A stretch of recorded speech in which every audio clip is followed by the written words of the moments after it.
What if I told you that angels once descended to earth and led humanity into a rebellion so dark that even heaven couldn't look away? But what about the women who joined them? The wives of these fallen angels faced a fate beyond imagination. What happened when Michael, God's warrior, was sent to bring divine justice? Stay with me as we uncover the shocking story of sin, judgment, and eternal consequences. Welcome, dear friends. Today, we explore one of the Bible's most mysterious and unsettling stories. The wives of the fallen angels who chose to rebel against God faced consequences that even the hardest hearts would tremble at. Join me as we delve into the divine wrath that Michael, the Archangel, executed, and uncover the lessons this ancient tale holds for us today. We will journey through the biblical and ancient texts, examining the dangerous choices of these women, their punishment, and the larger spiritual lessons from their story. Let's explore how this forgotten story highlights the battle between divine order and rebellion, showing us the ultimate cost of sin. 1. The Watchers and their forbidden descent. Long before the flood, there were angels called the Watchers. These beings were sent by God to oversee humanity, to guide and protect them. Their divine purpose was clear: to watch over God's creation, offering guidance and wisdom to mankind. But as time passed, the Watchers began to look at humanity with a different eye. They saw the daughters of men, and what was once meant to be a protective role began to shift. These angels, drawn to the beauty and desires of human women, chose to descend to earth. The Book of Enoch elaborates on this, describing how the Watchers abandoned their heavenly post to take wives for themselves among the daughters of Cain's descendants. These women weren't innocent, as many would think. They were part of the corrupt lineage of Cain, whose descendants had already chosen sin over righteousness. The Watchers, in their disobedience, violated the natural order, choosing to defy the very command they were given by God. This descent wasn't a simple fall, it was an act of rebellion, one that shattered the celestial boundaries between the heavenly and earthly realms. The Watchers, powerful and wise as they were, succumbed to temptation. They not only broke the laws of heaven, but also led humanity into greater corruption. The result was disastrous. This event serves as a warning of the dangers of straying from God's divine plan, and how even those chosen by God can fall if they choose to follow their desires instead of His will. The fall of the Watchers teaches us that even the most powerful beings can be led astray when they stray from their divine calling. In our own lives, we must remain vigilant against the temptations that try to pull us away from God's purpose for us. We must keep our hearts and minds focused on His will, so that we don't fall victim to the same pride and desires that led the Watchers astray. Their story is a reminder that faith must be kept pure and unwavering, no matter how enticing the world may seem. 2. The wives of the fallen angels. As the Watchers descended to earth and took the daughters of men as their wives, something far more dangerous was unfolding. These women were not simply victims caught in the allure of divine beings. They were active participants in the rebellion. The story is often told that the angels fell, but the truth is far more complicated. The women who chose to unite with them knew exactly what they were doing. They weren't naive or helpless. They made a deliberate choice to embrace the forbidden knowledge and power that the Watchers offered. The Book of Jubilees and the Book of Adam and Eve reveal something chilling about these women. They were already part of a corrupt lineage. The daughters of Cain, a man who had already turned away from God's ways, had chosen to live for worldly pleasure, power, and control. These were not simple, innocent women. These were individuals who had been seduced by the same allure that the Watchers succumbed to. They embraced the forbidden, the unknown, and in doing so, they crossed a line that would have eternal consequences. The union between the fallen angels and these women was not an act of forced submission. It was a mutual rebellion, a shared desire for power and knowledge. When the Watchers descended, they did not merely take these women by force. They seduced them, and the women accepted, fully aware of the consequences. The Book of Enoch paints a vivid picture of how these unions led to the birth of the Nephilim, giants who were violent and dominated the earth. The world became a place of chaos as these powerful offspring spread destruction wherever they went. This story isn't just about angels who fell from grace. It's about human beings who chose to embrace the darkness.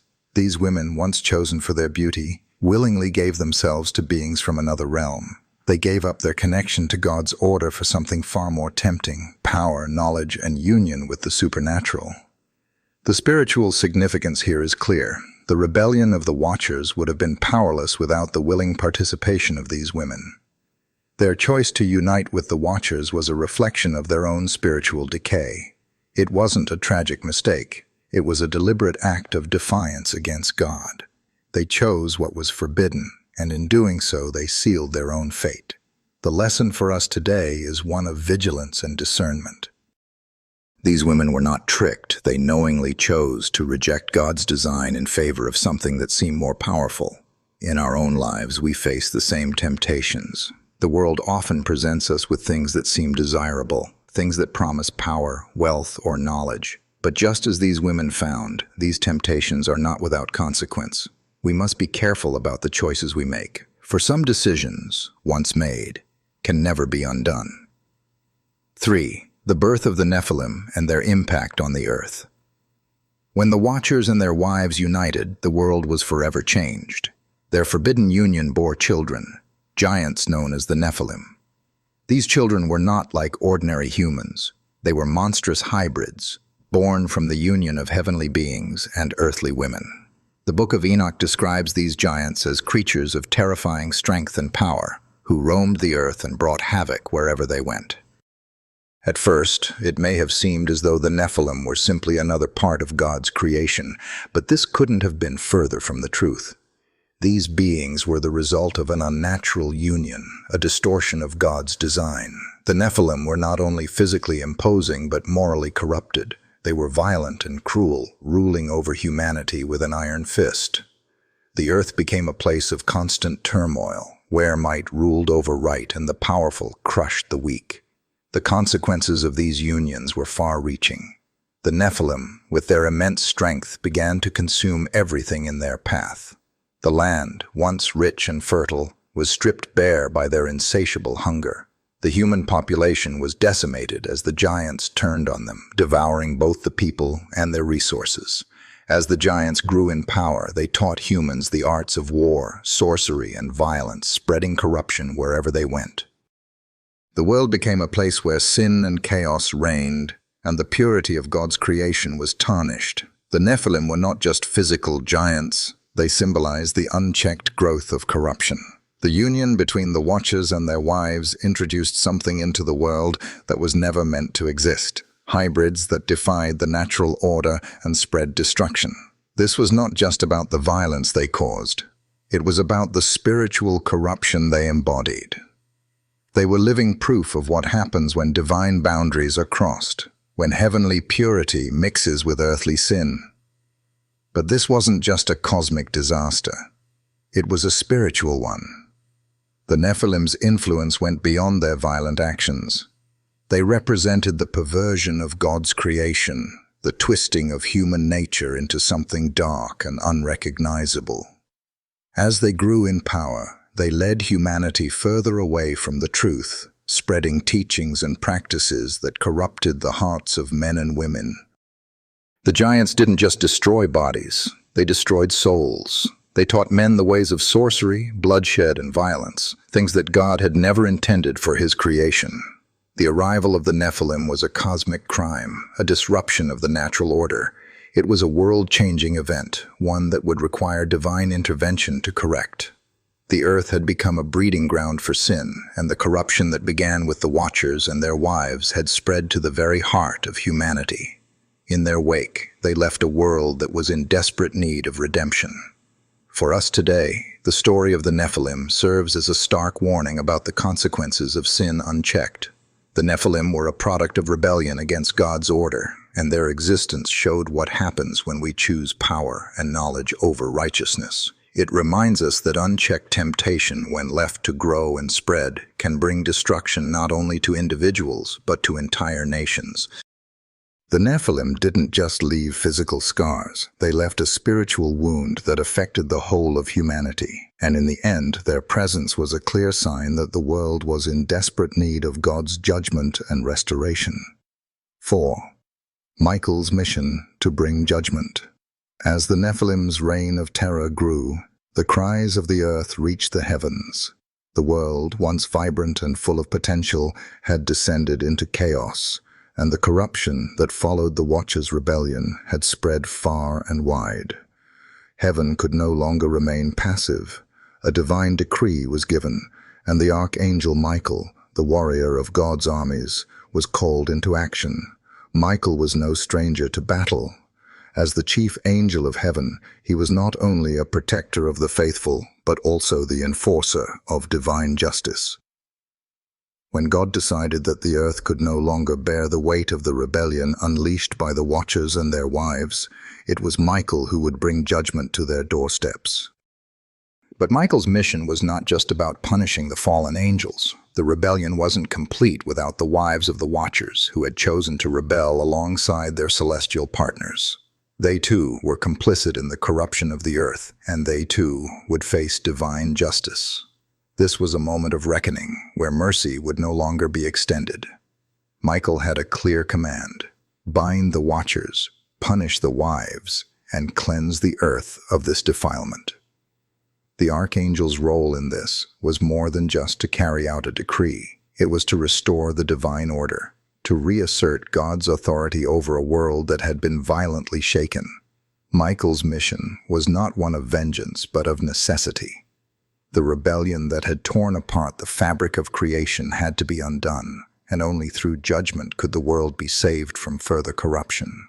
Heaven had already shown mercy.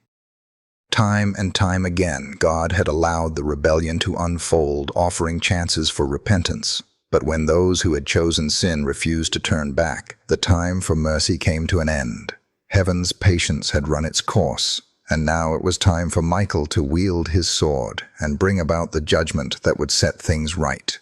The heavenly decree was clear. The Watchers would be bound, their rebellion sealed in darkness.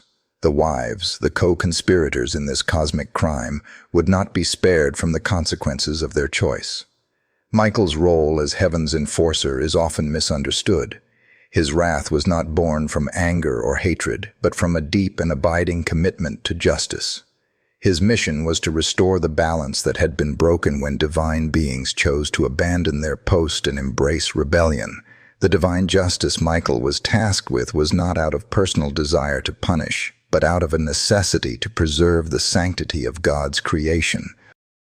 For us today, Michael's mission offers a sobering reminder of the importance of divine justice. When sin grows unchecked, when rebellion spreads through the hearts of men and angels alike, there must be a reckoning. God is just, and though his mercy is vast, it is not without limits. There comes a point when the rebellion must be answered with judgment. This story calls us to reflect on our own choices, on whether we are living in alignment with God's will or allowing temptation and sin to take root in our hearts. Michael's judgment wasn't about revenge. It was about restoring the world to its rightful order. And in our own lives, God's justice serves not to destroy us, but to bring us back into alignment with his perfect will. 5. The punishment of the wives of the fallen angels. When the divine judgment fell, it wasn't just on the Watchers. The wives who had willingly participated in the rebellion were not spared. Their punishment would be just as severe, but it would take a different form, one more fitting to their sin. These women, who once held the favor and attention of heavenly beings, who were once seen as the mothers of giants, now found themselves facing a fate that mirrored their corruption. The beauty and power they had once possessed, the very allure that had seduced the Watchers, would be stripped away. The Book of Enoch tells us that in the wake of their judgment, their radiant beauty was lost, and in its place came a horrific transformation. The women, who had once been exalted, became distorted and grotesque. Their once glowing faces became unrecognizable, twisted into forms that reflected the ugliness of their spiritual defection. This was not merely a physical punishment, it was spiritual, a reflection of the inner corruption that had grown within them. They had once chosen power, knowledge, and forbidden intimacy with the divine. Now they were reduced to something far worse than death. They were stripped of everything that had once made them desirable, both in body and spirit. In some traditions, these women were turned into spirits of torment, wandering the earth as cursed beings, forever bound to the consequences of their choices. The most striking element of their punishment was the complete removal of their legacy. No longer would they be remembered as the mothers of giants, queens among men. Their names were erased from history, wiped from the memory of the world. This wasn't just a loss of earthly status, it was a loss of divine favor, a rejection so complete that even their legacy was expunged from the annals of creation. In ancient texts, the erasure of one's name was considered one of the most severe punishments, for to be forgotten by history was to be forgotten by God. The punishment of the wives of the fallen angels serves as a profound warning. Sin does not only affect the body, but the soul. And these women had chosen rebellion, and as a result, they faced not only physical destruction but spiritual ruin. Their transformation into monstrous beings and their erasure from history were a direct result of their choice to turn from God and embrace the darkness of sin. In choosing rebellion, they severed their connection to the divine and were cast into eternal separation. This severe judgment might seem harsh, but it is a reminder of the seriousness of sin. When we choose to reject God's plan for us, we too open the door to corruption. The choices we make shape not only our lives, but our souls. Just as the wives of the Watchers were stripped of their beauty and legacy, sin strips us of our spiritual integrity. And once we begin to walk down a path of disobedience, it becomes harder to turn back. The story of these women is a call to examine our own lives. How often do we choose the fleeting pleasures of this world over the eternal blessings of God? How often do we ignore the consequences of our choices, thinking that we can escape the impact they have on our souls? The punishment of the wives of the fallen angels is a sobering reminder that sin, when left unchecked, leads to spiritual decay. And in the end, what we gain in temporary power, beauty, or pleasure, we lose forever in our relationship with God. 6. The deeper punishment, becoming sirens. As if the punishment of the wives of the fallen angels wasn't severe enough, there was another layer to their judgment, one that would echo through the ages. Some of these women, after their physical transformation, became something much darker, sirens. In the ancient texts, particularly in the Book of Enoch, it's revealed that the women who had once been divine partners to the Watchers were now cursed to become unholy, monstrous beings, part woman, part beast, often associated with dangerous temptations. The sirens were no longer simply women, no longer beautiful, radiant creatures of allure. Instead, they were corrupted spirits, twisted by their rebellion, doomed to wander the earth in a form that both entices and destroys. In Greek mythology, sirens were known for their hypnotic songs that lured sailors to their deaths, leading them into dangerous waters. In the biblical and Jewish traditions, however, the sirens represented something far darker, temptations that did not just lead to death, but to eternal separation from God. This punishment was not just physical, it was spiritual and eternal. These women, who had once seduced heavenly beings with their beauty and allure, now found themselves as creatures of temptation, whose very existence was a reminder of rebellion. As sirens, they were forever linked to their former sin, their role now to tempt, to corrupt, and to lead others away from the righteousness of God. Where they had once drawn men with their beauty, they now drew them with the promise of forbidden fruit, false pleasures that lead only to destruction. The transformation into sirens was a reflection of the very choices these women had made. They had chosen to seduce the Watchers, to embrace the darkness, to defy God's order. And now their punishment mirrored their actions. They were no longer passive participants. They were active agents of destruction, walking the earth to spread the same corruption that had first caused the fall of the Watchers.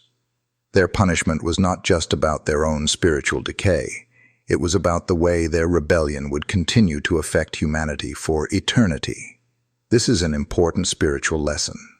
Sin doesn't just affect the sinner, it has lasting consequences on those around us. Just as the wives of the Watchers became agents of temptation and corruption, our choices too can influence others.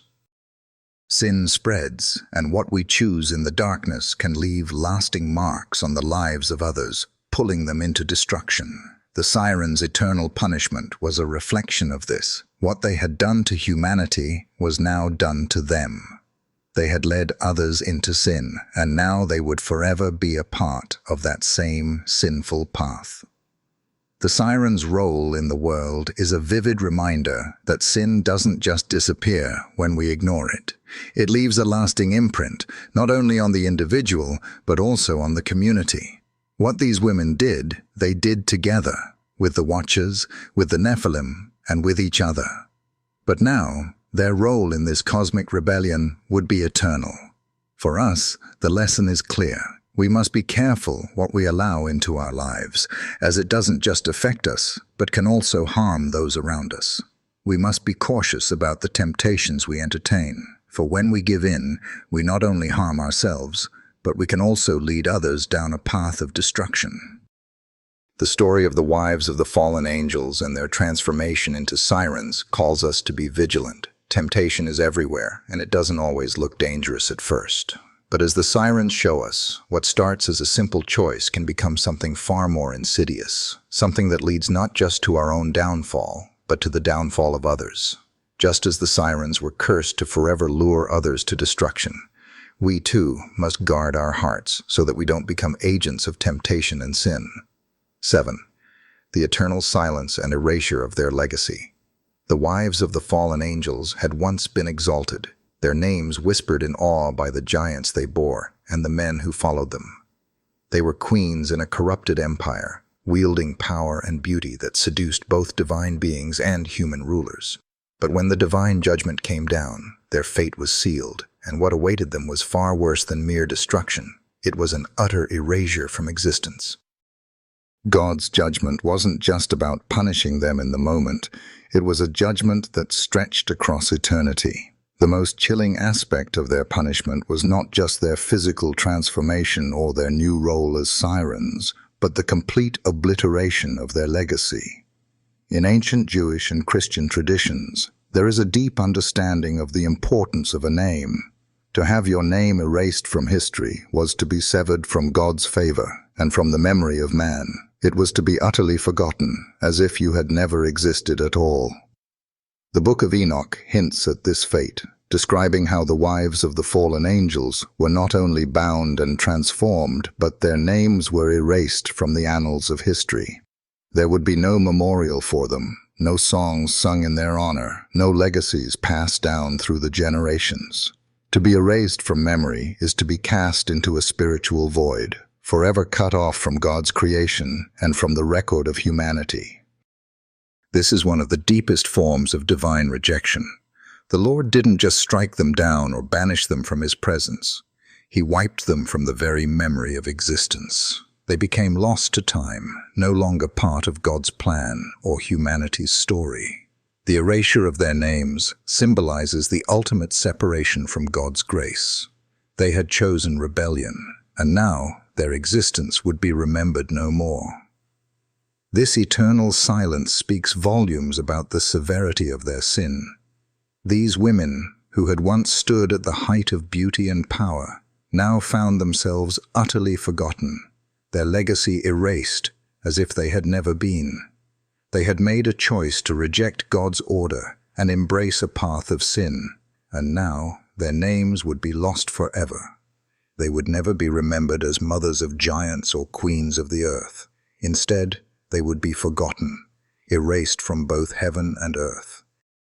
For us, this part of the story is a stark reminder of the importance of how we live our lives and the legacies we leave behind. Our choices, our faith, and our actions all contribute to the legacy we will leave when we're gone. The wives of the fallen angels were erased because their choices led to destruction, not only in their own lives, but in the lives of those they influenced. They traded a legacy of righteousness for a legacy of sin, and the consequences were eternal. It's a call to examine the path we walk. What will our legacy be? Will we be remembered for our faith, for our kindness, for the choices we made to walk in the light of God's love? Or will we, like the wives of the Watchers, choose a path of rebellion that will leave us forgotten and cut off from the divine story? Their story is a haunting reminder that the choices we make today can echo through eternity, shaping not just our fate, but the way we are remembered or erased by God and by history. 8. Lessons from the judgment of the wives of the fallen angels. The story of the wives of the fallen angels is not just an ancient tale of celestial rebellion. It carries profound lessons for us today. This dark chapter in history offers insights into the consequences of sin, the power of choice, and the ultimate cost of forsaking God's divine order. First and foremost, we must acknowledge the gravity of the choices made by the wives of the Watchers. They were not helpless victims. They willingly embraced the rebellion of the angels. When the Watchers descended to earth, they didn't force these women into sin. They seduced them, and the women welcomed the darkness. Their choice to engage in this forbidden union was a conscious act of rebellion against God's design, and the consequences of that rebellion were severe and eternal. These women weren't led astray by ignorance. They knew what they were doing. They chose power, knowledge, and forbidden intimacy over God's commands. This teaches us the importance of discernment and the weight of our decisions. Just as the women chose to embrace the darkness, we too are faced with choices every day. Choices that will either draw us closer to God or pull us away from His plan. We may not be tempted by fallen angels, but the temptation to compromise on God's principles is ever present. It may come in the form of worldly desires, pride, or the allure of power and influence. The wives of the fallen angels remind us that even seemingly small choices can have eternal consequences. Another key lesson from this story is the power of rebellion and its corrupting influence. The Watchers and their wives did not act alone. Their rebellion was a collective act that spread corruption across the earth. It wasn't just about their own sin, it was about the impact their choices had on the world. The Nephilim, their monstrous offspring, wreaked havoc, teaching humanity violence, sorcery, and corruption. The sin of the Watchers and their wives didn't remain confined to them. It rippled out, affecting everyone around them. This serves as a warning for us. Our sin doesn't exist in a vacuum. It affects not just our own lives, but the lives of those around us. We may think that our choices are private, that our actions only impact us, but in reality, they can have far-reaching consequences. This is why living in alignment with God's will is so critical, not just for our own sake, but for the well-being of others. The story of the Nephilim shows us that rebellion against divine order does not just bring destruction to the sinner. It spreads like a virus, affecting everything it touches. Finally, the punishment of the wives, being erased from history, stripped of their beauty and turned into spirits of torment, shows us the finality of sin when it is left unchecked. God's mercy is vast, but it is not infinite. The wives of the fallen angels were given time to repent. They were not dragged into sin unwillingly, but chose it. And when they refused to turn back, their punishment was not just physical, it was spiritual and eternal. Their very existence was erased, as though they had never been. This is a sobering reminder that God's patience does have limits, and when we reject His grace time and time again, we risk losing everything. For us today, this story is an invitation to reflect on our own lives. Are we living in rebellion against God's plan for us? Are we compromising with sin in ways that we might think are harmless, but that could have eternal consequences? The wives of the fallen angels remind us that sin always leads to a loss, whether it is the loss of purity, the loss of legacy, or the loss of divine favor. This story also calls us to live with intention and vigilance. Just as the wives of the Watchers made a choice to defy God's order, we must make a choice every day to walk in faith, to resist temptation, and to align our lives with God's will. The judgment they faced was a direct consequence of their own choices, and we too will face the consequences of the paths we choose. May we, like the faithful, choose God's way and avoid the dangerous allure of rebellion that led to the ruin of the fallen angels and their wives. The legacy of the wives of the Watchers stands as a stark reminder. Our choices are more powerful than we often realize. What will our legacy be? Will we be remembered for our faithfulness, our commitment to God's truth, or will we follow the path of rebellion and be erased from the memory of time? Let us choose wisely. Let us choose the path of righteousness. Conclusion. The story of the wives of the fallen angels is not just a distant myth. It is a powerful reminder of the choices we make, the consequences of rebellion, and the unrelenting justice of God. These women, once exalted and revered, made a deliberate choice to align themselves with the Watchers in defiance of God's divine order. What followed was a catastrophic fall from grace, one that left them not only physically altered but eternally erased from the memory of history. Their story reveals the harsh reality that sin, when left unchecked, leads to destruction, not only in this life, but in eternity. What stands out in this narrative is the power of choice. Each decision, no matter how small it may seem, sets us on a path. The wives of the fallen angels chose rebellion, and in doing so, they set into motion a chain of events that altered the course of history and brought about their eternal punishment. This story calls us to examine our own lives. What choices are we making, and where are they leading us? Are we, like these women, seduced by power, knowledge, or temporary pleasure? Or are we choosing to align ourselves with God's will, trusting in His eternal wisdom? Ultimately, the tale of the fallen angels and their wives teaches us about the balance between mercy and judgment. God's mercy is great, but His justice is unyielding. When we walk in disobedience and refuse His grace, we risk facing the consequences of our rebellion. But, just as Michael was the agent of divine justice, we are reminded that God is always at work in our lives, offering us a chance to turn from sin and restore our relationship with Him before it is too late. Let this story be a call to remain vigilant in our faith, to make choices rooted in righteousness, and to embrace the life that God has designed for us. The path of sin may seem enticing, but it leads to eternal separation from God. May we choose every day to follow Him so that we too may leave behind a legacy of faith, righteousness, and eternal life in His presence. If this story resonated with you, I invite you to reflect on the choices you make and share your thoughts with us. Let's continue to seek His truth and walk in His light. What choices can you make today to stay aligned with God's will? Share your reflections in the comments below, and don't forget to like and subscribe for more insights and teachings.